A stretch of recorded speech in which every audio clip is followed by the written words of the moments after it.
So in today's inflated valuation environment, आप कैसे ensure करते हो कि एंट्री प्राइस राइट हो to avoid maybe issues like down rounds later, और बहुत सारे इश्यूज आ जाते हैं, तो आप अभी कैसे इंश्योर करते हो ये?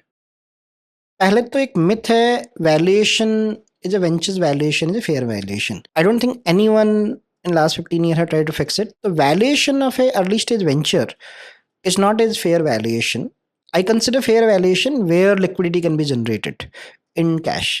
And I don't think that would exist for 90% of the company that raise capital today. आज से हम 50 साल पहले जाएं या 30 साल पहले जाएं तो दो लोग पार्टनर करते थे तो क्या करते थे, एक आदमी कैपिटल लाएगा, एक आदमी 50-50 कर लेते थे. So entrepreneurship, new age entrepreneurship, the valuation that we talked about is nothing but merely a mathematical number at which two party, one is entrepreneur, one is investor, agree to exchange their equity. There's no linkage of that valuation number to valuation of the company. So a formula that you use to agree to exchange equity has no relationship with actual underlying value of the business, because unfortunately neither the entrepreneur knows nor the investor knows कि value क्या होगी. And in A competitive scenario you have said कि अच्छा इस valuation मुझे इतना पैसा उठाना है, इतने इन्वेस्टर डाल रहे हैं, मैं इतने पैसे के लिए क्या. So I call it is venture capital method of distribution of equity.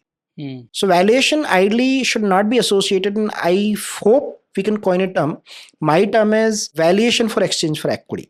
That is a valuation, and entrepreneurs should not actually fix this is my firm's valuation. This value can go up and go down the way valuation go up and down in stock market. Valuation ऊपर या जाने से, because entrepreneur emotional प्राणी है तो उसकी emotional state impact हो जाती है. अच्छी ऊपर जाने का मतलब मैं अच्छा एंटरप्रेन्योर, खराब जाने का नहीं, बिल्कुल भी नहीं है. You are a good entrepreneur if you are able to constantly create either high quality product or a service which your customer appreciate. And three principles simple apply. You are able to offer customer higher value than the price you charge. The day value drops than the price you charge, customer would move away. He wouldn't be a repeat customer. And the price you are charging should be higher than the cost, which should cover not only variable costs as well as fixed cost. These three principles should where entrepreneur should focus. Unfortunately, every entrepreneur focus on valuation. कि मेरे company का valuation 100 crore है, and वो अपने poker club में, अपने society में, अपने घर में बता अच्छा कितने पे रेज किया, भाई वो निकाल दो दिमाग से. What founders' behavior probably raise the concern which gets unnoticed at the start, but down the line पता चलता है कि ये behavior सही नहीं था और उसके वजह से आपको experience आया है? Very, very intelligent question. One thing we are not able to underwrite today, and we get to know founder better when we invest, how they treat their stakeholders. So stakeholders are customer, the supplier, the investor. So founders tend to treat their investor with better decorum than their customer, than their employee, and then the supplier. Our thesis is you should treat your supplier or vendor as highest priority, because of that support you are able to support your customer. In same fashion your employee and then your customer. I think the entire world talks about customer first and then investor तो करना पड़ता है because उसके साथ socialize करते हैं, वो बोलते नहीं है, but actually I think most founders are investor first. We prefer founders who are all three stakeholder are equally valuable. मतलब vendor का पैसे टाइम पे नहीं दे रहे हो आप, तो we don't value that founder a lot. And I would not name that. I had enough work. There are 15 founders who were not fair with Dexter. Not a single founder's company exists today.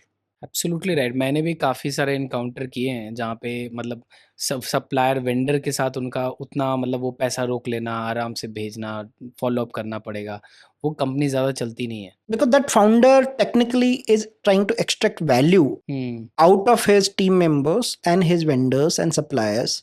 Yes, in our country, unfortunately, in last 40 years, there have been bad examples. There have been companies which have been created because value extraction out of that. They have obviously delivered value to customers as well. No company can be created pure value extraction. But some part of ROE, ROC, and some part of EBITDA of those companies actually have come value extraction, unfair value extraction, from their vendor, supplier, or employees. हाँ, वो आपने अगर रोक लिया एक मतलब आपने 10 करोड़ का भी अगर आपका कंपनी बड़ा है और रोक दिया एक मतलब 10 दिन सैलरी किसी का, राइट? तो आप उसका बैंक में पड़ा हुआ उससे आपका वो उस तरह की सोच अगर रखेंगे आप या वेंडर का। I'll give you a very deep insight, Akash. If you ever find an HNI, you go and talk. An HNI is very good. He is wealthy. This is my definition. Whether you should respect that HNI or not respect the HNI, truly from your bottom of your heart, तू अपना wealthy बना. तो तेरे साथ तेरा team member wealthy बने क्या? तेरे साथ तेरा वेंडर वेल्दी बना क्या? तेरा सप्लायर वेल्दी बना क्या? यदि वो वेल्दी बना बंदा, उसके साथ वो तीनों वेल्दी बने, तो भाई जेन्युइन रिस्पेक्ट है. क्योंकि तुम अकेले वेल्थ बना के निकल गए, तो फिर sorry, then it's not necessary that we would respect. You may be the richest person in the world, richest person in the country.